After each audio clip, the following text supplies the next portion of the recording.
नमस्कार, मैं हूँ रोहित खन्ना। खबर ये है कि क्या इंडी गठबंधन में सब कुछ ठीक है? बहुत दिनों से चर्चा चल रही थी। अखिलेश यादव जिस तरीके से गुस्से थे, नाराज थे, लग रहा था कि भाई अब गए कि अब गए, लेकिन अब डैमेज कंट्रोल की स्थिति भी बनती नजर आ रही है। पर ये तो शब्दों की बात है, शब्दों की कहानी है, क्योंकि जो समाजवादी पार्टी ने मध्य प्रदेश में झेला है, अब वो यूपी में कांग्रेस ना झेले, ऐसा लगता नहीं है। लेकिन समझेंगे इस पूरी बातचीत को। सबसे पहले स्वागत करते हैं डॉक्टर राकेश प्रकाश, सीनियर जर्नलिस्ट, हमारे खास मेहमान। बहुत बहुत स्वागत है सर आपका, नमस्कार। नमस्कार। राकेश जी, अखिलेश यादव का कहना था कि मध्य प्रदेश में रात 1:30-2 बजे तक आपने हमारे बिठा के रखा सारे वर्कर्स को, लिस्टें भी ले ली, सारी बातचीत भी कर ली। अच्छा, यहाँ से आपका कैंडिडेट मजबूत है, अच्छा यहाँ से, और उसके बाद आप हो गए गायब। और जब लिस्ट आई तो हमारा एक भी नाम नहीं उसमें। तो क्या ये गठबंधन धर्म है? आप ऐसे हमारे साथ यहाँ करेंगे? सोचना पड़ेगा। ये उनकी बातचीत थी। लेकिन अब थोड़ा सा डैमेज कंट्रोल होता दिख रहा है। क्या लगता है, हो पाएगा डैमेज कंट्रोल?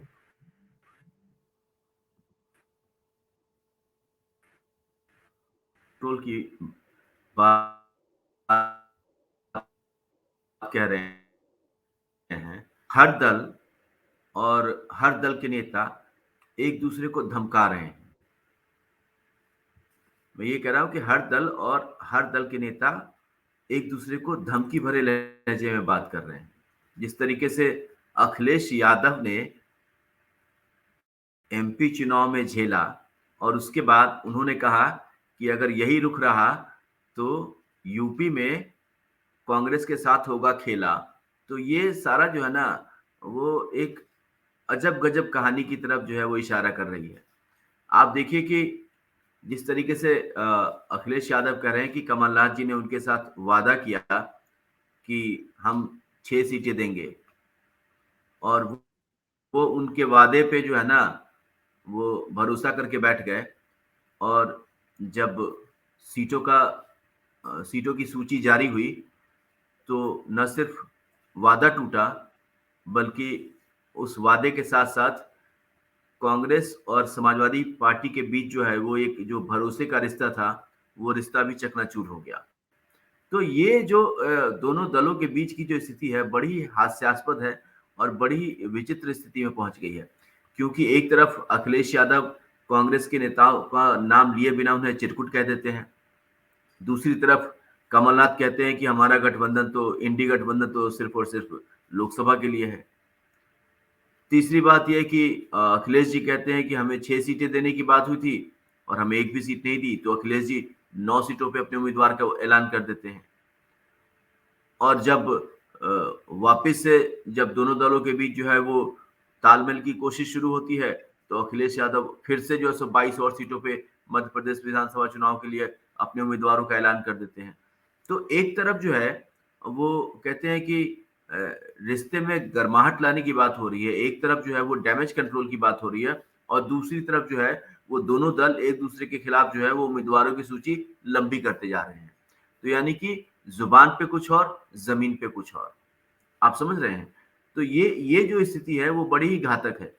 अब समाजवादी पार्टी के जो वरिष्ठ नेता है रामगोपाल वर्मा, राज्यसभा सांसद भी हैं, उन्होंने जो है वो एक नई शुरुआत की है। वो कह रहे हैं कि हम चीज़ों को सुलझाने के लिए बैठे हैं और वो चीज़ों को एक नई दिशा में लेके जा रहे हैं। और यही स्थिति जो है वो कांग्रेस से जो है, वो राज्यसभा के सांसद जो उत्तर प्रदेश से हैं, उन्होंने भी जो है वो यही पहल की है। तो अब ये जो शांति की पहल, पहले तो दोनों दलों के बीच जो है वो सियासी अ, तलवारबाजी हो रही थी, और अब जब दोनों ने नुकसान उठा लिया तो अब जो है फिर से जो है उस नुकसान की भरपाई की कोशिशें जो है वो दोनों दलों के नेताओं ने शुरू की है।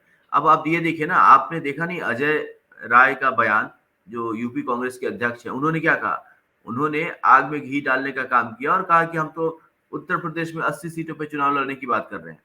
तो ये बात अखिलेश यादव को बहुत चुभी होगी, क्योंकि अखिलेश यादव जो है वो उत्तर प्रदेश को एक दूसरे नज़र से देखते हैं, और अखिलेश यादव के पास जो भी है, उनकी जो राजनीतिक ज़मीन है, या जो उनका जो राजनीतिक उनकी जो पकड़ है वो सिर्फ़ उत्तर प्रदेश में है।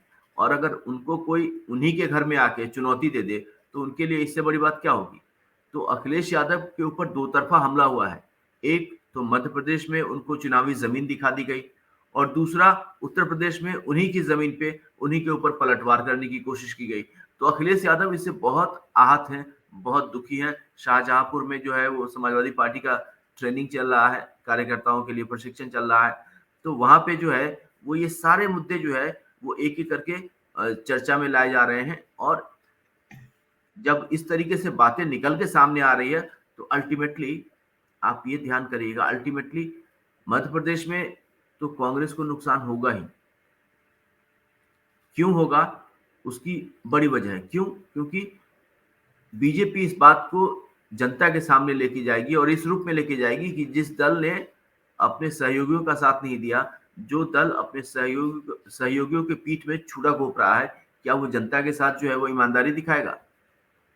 यही बात जो है वो कांग्रेस को परेशान करे। कांग्रेस को अच्छी तरीके से पता है कि उत्तर प्रदेश में उसकी क्या हालत पहले के चुनाव में रही है। जब वो सब साथ मिलकर लड़े थे तब भी क्या हालत रही थी, उसके पहले भी जब अकेले लड़े थे तब भी क्या हालत रही थी। और अगर इस बार अखिलेश यादव ने ठेंगा दिखा दिया तो फिर क्या होगा? तो इसीलिए चुनाव को लेकर के जो बयानबाजी हुई है, उस बयानबाजी के ठीक बाद अब जो है वो कलह से निकल के ये लोग सुलह के रास्ते पे चले हैं।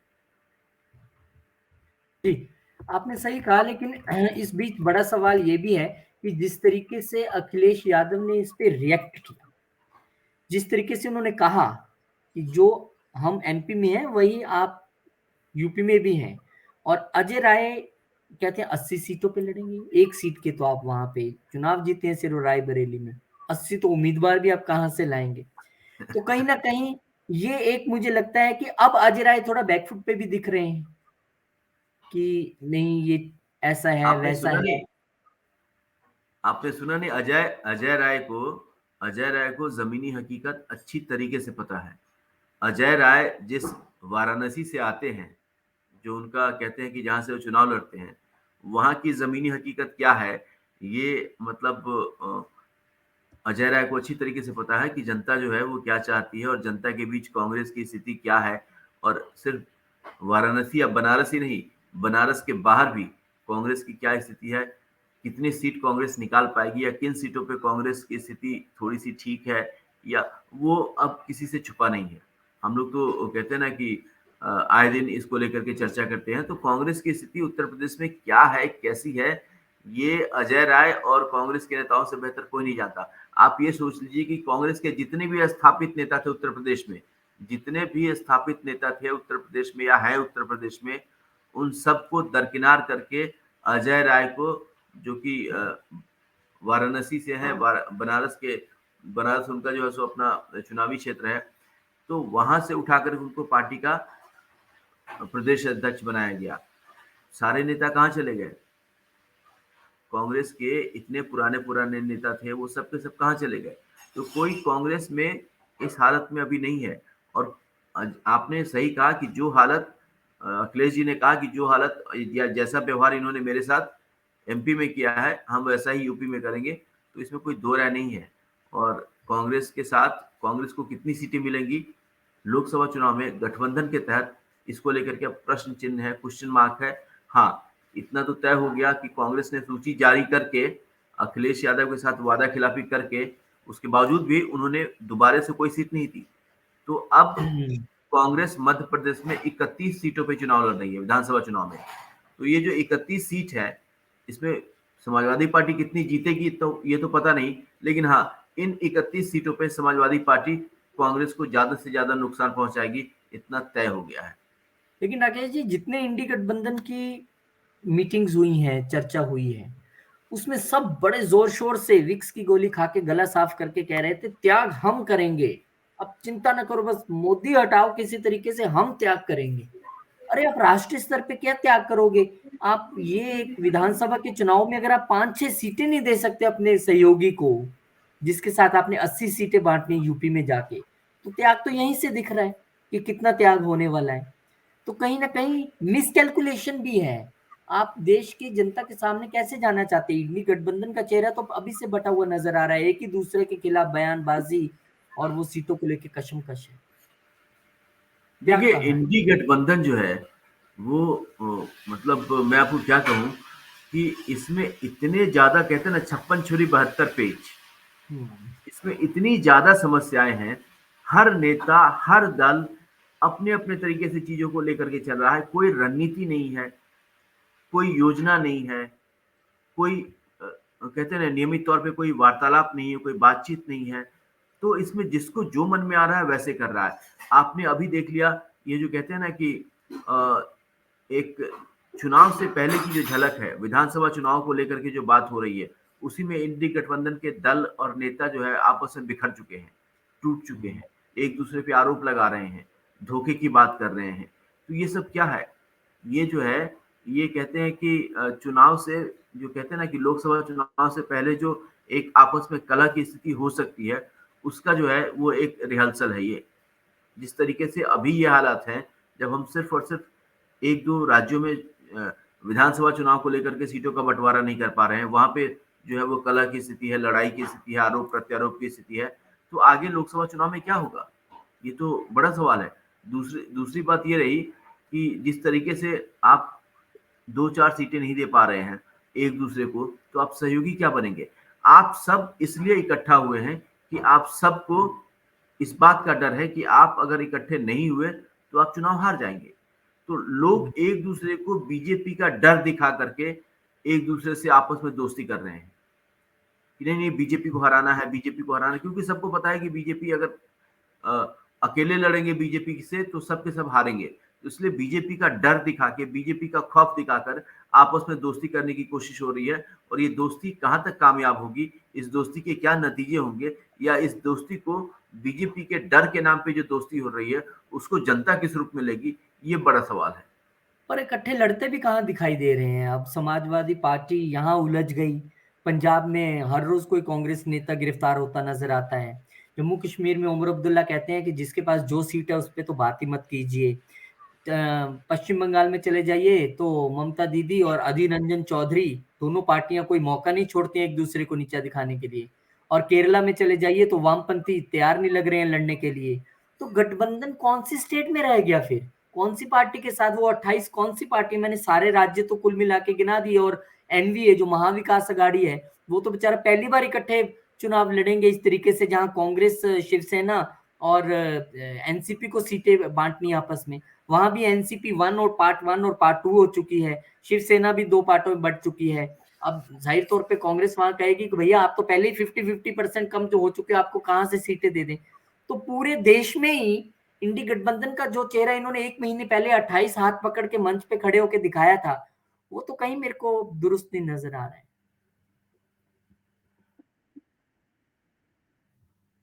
कहते हैं ना कि बिखराव की राह पे है। लोकसभा चुनाव से ठीक पहले इंडी गठबंधन बिखराव की राह पे है और एक-एक करके इसके नेता जो है, वो आपस में ही जो है वो उलझते जा रहे हैं, आपस में ही एक-दूसरे के साथ लड़ाई लड़ रहे हैं, एक-दूसरे के खिलाफ बयानबाज़ी कर रहे हैं, एक-दूसरे को धोखे दे रहे हैं और कहते कुछ है, करते कुछ है। तो ये जो स्थिति है इनकी आपस में, वो बड़ी चिंताजनक है और ये जो चिंताजनक स्थिति है, आप देखना कि हो सकता है कि आने वाले लोकसभा चुनाव से ठीक पहले इंडी गठबंधन के नेता या कोई दल ये कहे कि हम गठबंधन में नहीं हैं, हम गठबंधन से बाहर हैं या सीटों के तालमेल को लेकर के समाजवादी पार्टी जिस तरीके से कह रही है, हो सकता है कि वो कांग्रेस को हाशिए पे रख दे और कांग्रेस को लगे कि हमें बिल्कुल ही सीट नहीं मिला, तो ऐसे में इस गठबंधन के साथ रह करके क्या फ़ायदा? तो वो फिर गठबंधन से बाहर आने की बात करेगी। या हो सकता है कि किसी दल को ये लगे कि अरे! हमें तो फ़ायदा मिला नहीं, हम गठबंधन में रह के क्या करें? हम गठबंधन में दूसरों का फ़ायदा कराने के लिए थोड़ी हैं या अपना नुकसान उठाने के लिए थोड़ी हैं। तो ऐसी स्थिति में कोई दल गठबंधन से ऐन मौके पे बाहर भी हो सकता है, क्योंकि अभी इनके बीच विरोधाभास जो है वो चरम पे है।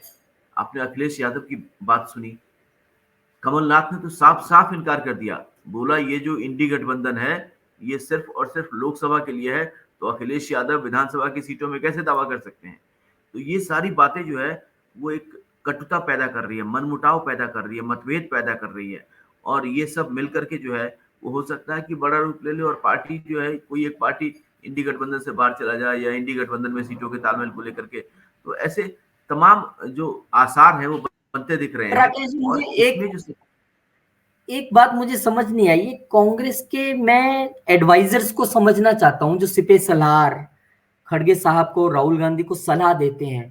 सलाह देखिए कैसी दी सीडब्ल्यूसी में कि रुक जाइए, ये 5 राज्यों के चुनाव होने दीजिए, यहाँ पे हम अगर जीत गए ना फिर हम ज्यादा सीटें ले सकते हैं। पर समझाइए कैसे? अगर एमपी, राजस्थान या छत्तीसगढ़ में कांग्रेस अच्छा करती है तो उसमें यूपी में क्या प्रॉब्लम है? अखिलेश यादव क्यों आपको ज्यादा सीट दे भाई? प्रदर्शन तो आपका किसी और स्टेट में अच्छा है। और अगर आप इन स्टेट्स में अच्छा करते हो तो यहाँ पे आपको किसी के साथ सीट बांटनी नहीं है।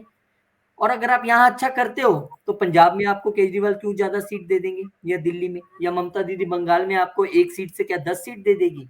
अब ये कौन से एडवाइजर हैं जिन्होंने कहा कि रुक जाइए, 5 स्टेट के चुनाव होने दीजिए, फिर हमें सीट शेयरिंग में ज्यादा सीट मिल सकती है?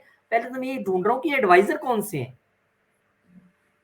अब देखिए, ये एक पुरानी कहावत है कि हम अगर एक राज्य में, 2 राज्य में या 3 राज्य में अगर बेहतर स्थिति में होंगे, तो फिर हम अपने आप को लोगों के सामने, आम जनता के सामने या राजनीतिक दलों के सामने हम ये कहने की स्थिति में होंगे कि हम जो है सो यहाँ अच्छे हैं, यहाँ हमारे पास सीटें अच्छी हैं, यहाँ हमारी सरकार है।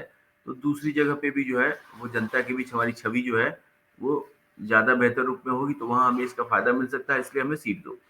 लेकिन जो ज़मीनी हकीकत है वो बिल्कुल अलग है। जैसा आपने बताया कि भारत में जो राजनीति होती है, भारत में जो वोटिंग होती है, वो उसका जो पैटर्न है वो अलग है।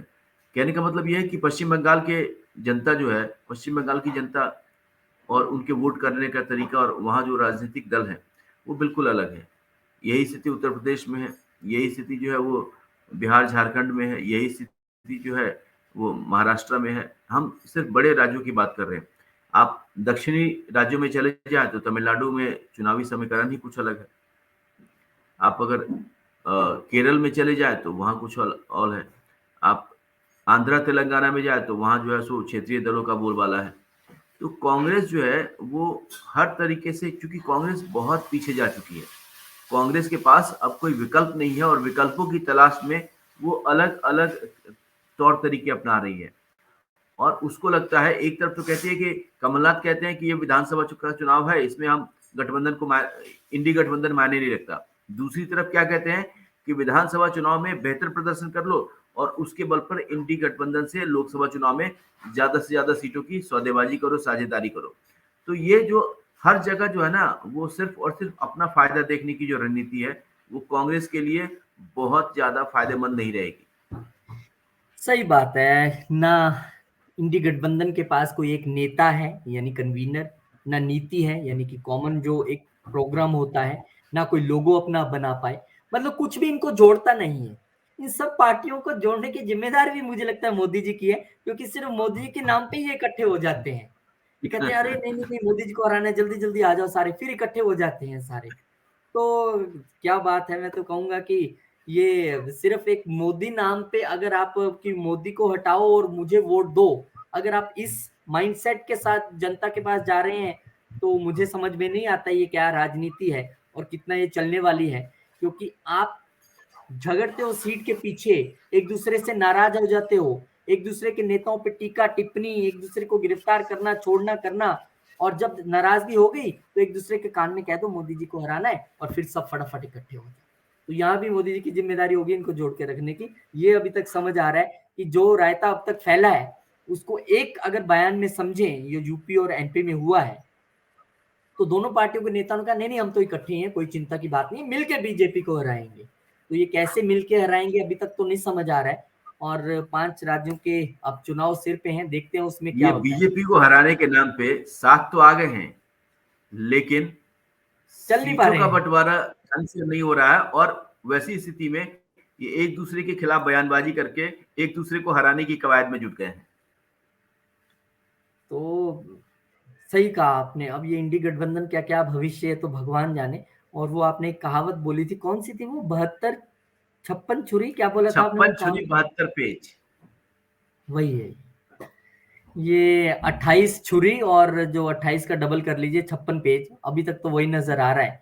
और भविष्य में क्या होगा देखेंगे। लेकिन राजनीति अपने तौर पर बहुत तेजी से बदलेगी अगले 2 महीनों में, ये भी सच है। राकेश जी बहुत बहुत शुक्रिया, बहुत धन्यवाद आपका। हमें एनालाइज पूरा करने के लिए और सारी चीज़ों को बताने के लिए। और बहुत धन्यवाद आप लोगों का भी, बहुत अच्छे तरीके से आप लोग हमें प्यार दे रहे हैं, रिस्पॉन्ड कर रहे हैं। इसी तरीके से आप चैनल को सब्सक्राइब करें, वीडियो को शेयर करें, लाइक करें। मिलेंगे आपसे एक नई वीडियो में, एक नई जानकारी के साथ, एक नए एनालिसिस के साथ। कमेंट करके बताइएगा ज़रूर आप क्या सोचते हैं इस खबर के विषय में। नमस्कार।